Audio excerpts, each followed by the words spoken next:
microphone. So I hope you are having a good audio. Hey, it's Yani and welcome to the channel. I know it's been a while since I posted a video about HelloRage. So yes, how are you my co-HVAs? How are you aspiring HVAs? Kumusta po ang application process? Kumusta po ang training? Kaya pa ba? I believe as of the moment it's already batch 114. So yeah, it's been a while since I started my training with HelloRage. And yes, for today's video, we are answering some questions. I got 2 questions here. Team chat yun. We have a team chat na we can ask directly yung mga tao sa office, yung mga teammates namin sa operations. Pwede rin namin ma-message yung mga taga-clinic. Ganon. So, open yung communication namin. So, somehow hindi mahirap on our end. Kahit remote workers kami, we work remotely, we can still get in touch with them like real time. So, yun yung parang yun yung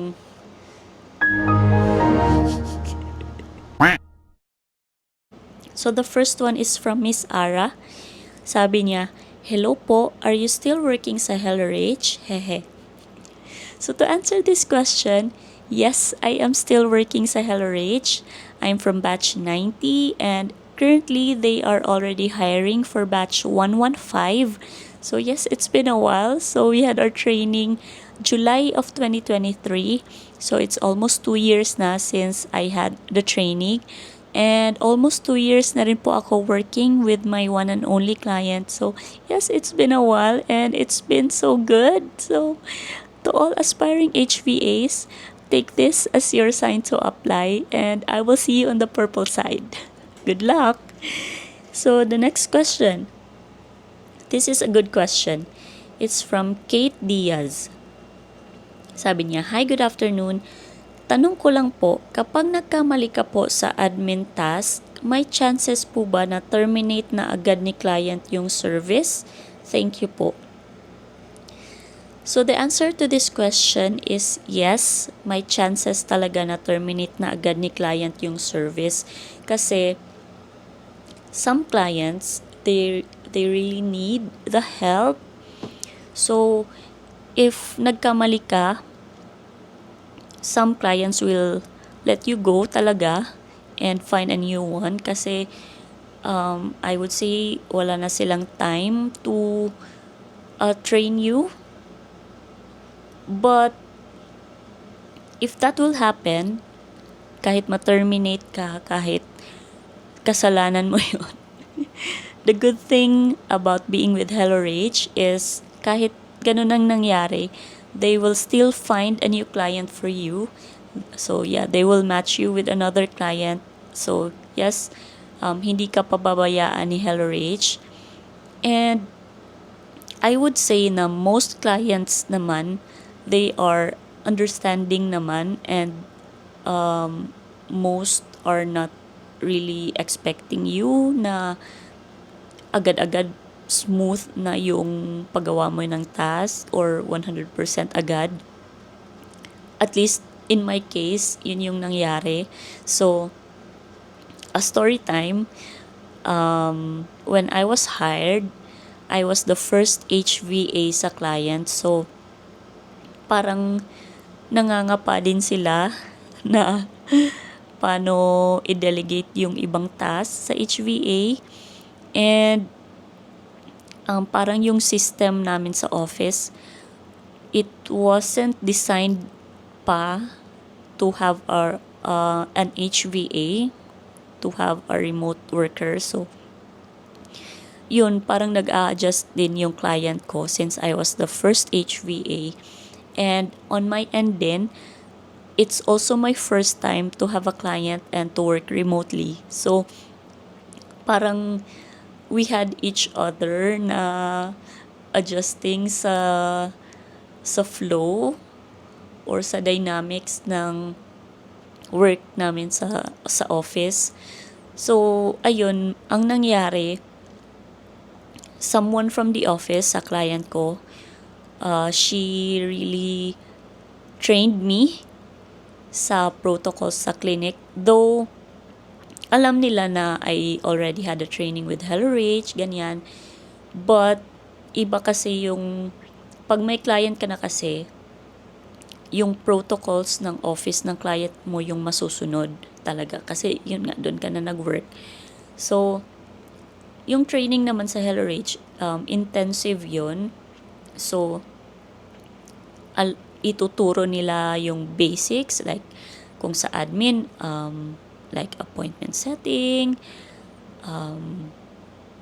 yun, inbound and outbound calls, ganyan.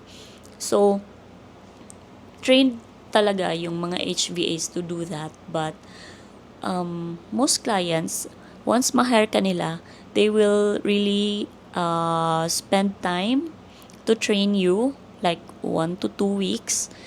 And, I would say intensive din na training kasi they will teach you the protocols, the rules, mga ganun sa office, sa client.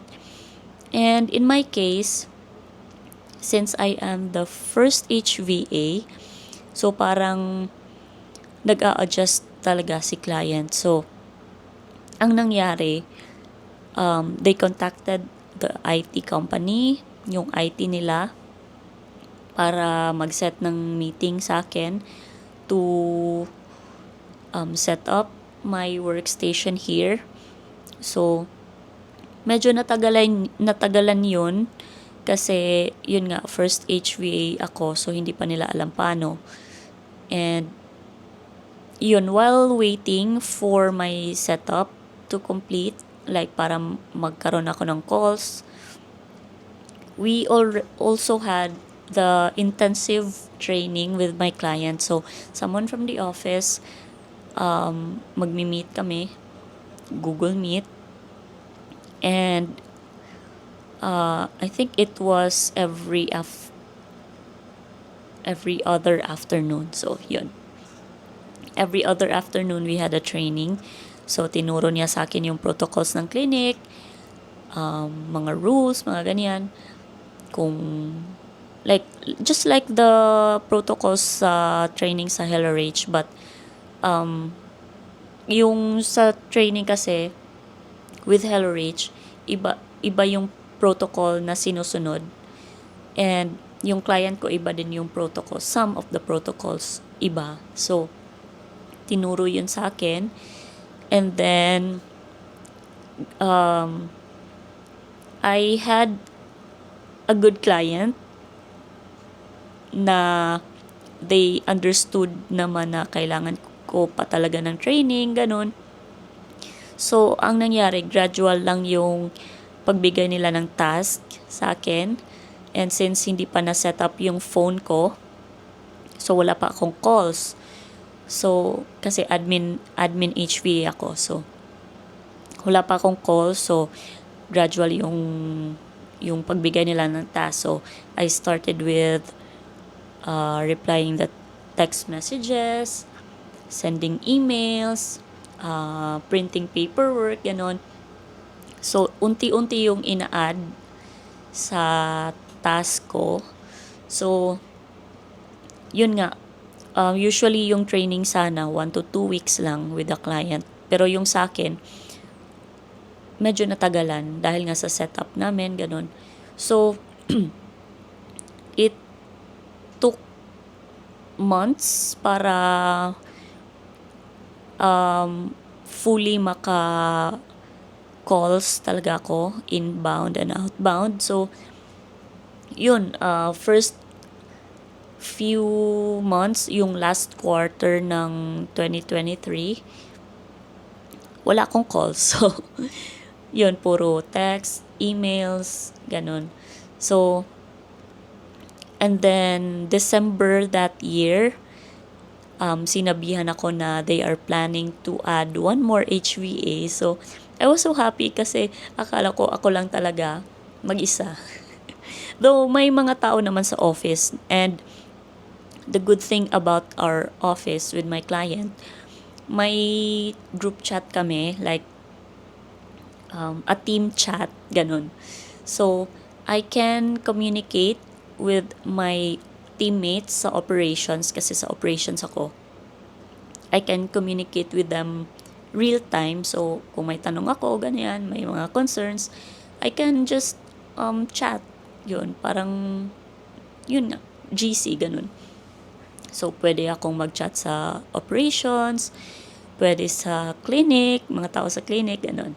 So, yun yung parang dynamics namin sa work. So, yun nga, sinabihan ako na mag-add ng HVA. So, the second HVA, pareho kami ng task, pareho kami ng role, admin. So, she started working na sa clinic January the following year, 2024. So, up until today, partners kami sa operations. Kami yung nag-a-answer ng calls, primary nag-answer ng calls, mga texts, mga emails, ganun. Together with the people sa office. So, hindi lang kaming HVAs ang nag-a-answer ng calls, pati rin yung mga nasa office, but kami yung primary.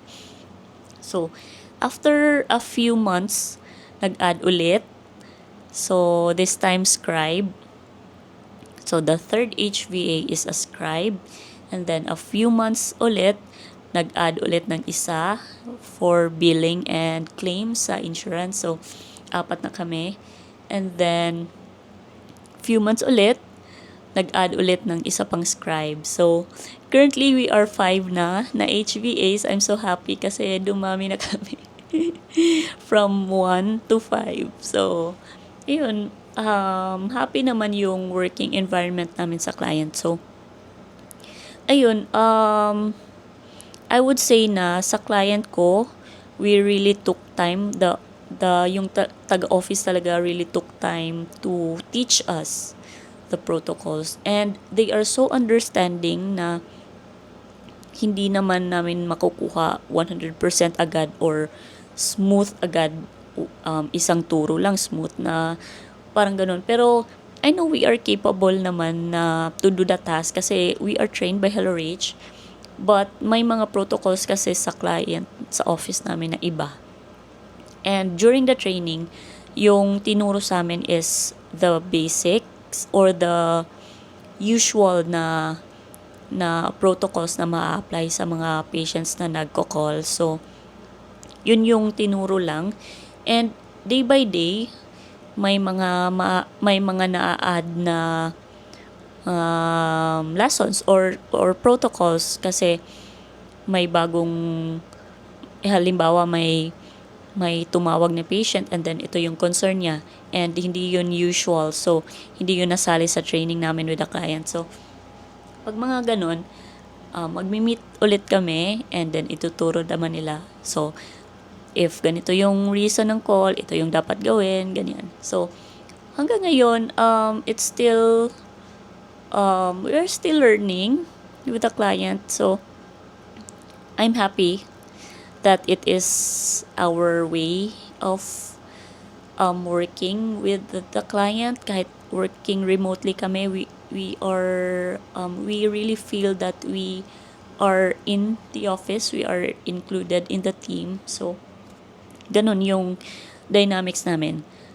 But, may ibang clients din na halimbawa, 1 week lang yung training or 2 weeks, then after that, bahala ka na. Walang, yung iba nga, hindi, yung parang independent talaga na work. Like, working remotely talaga sila. So, and it's so good to know na may mga ganun. And, I mean, kaya nila yung ganon. But sa amin, may constant communication. Open communication kami sa office. We can send a message directly sa kanila. Kahit sa mga doctors, pwede kami mag-message. So, ganun yung sa amin. And, ano pa ba?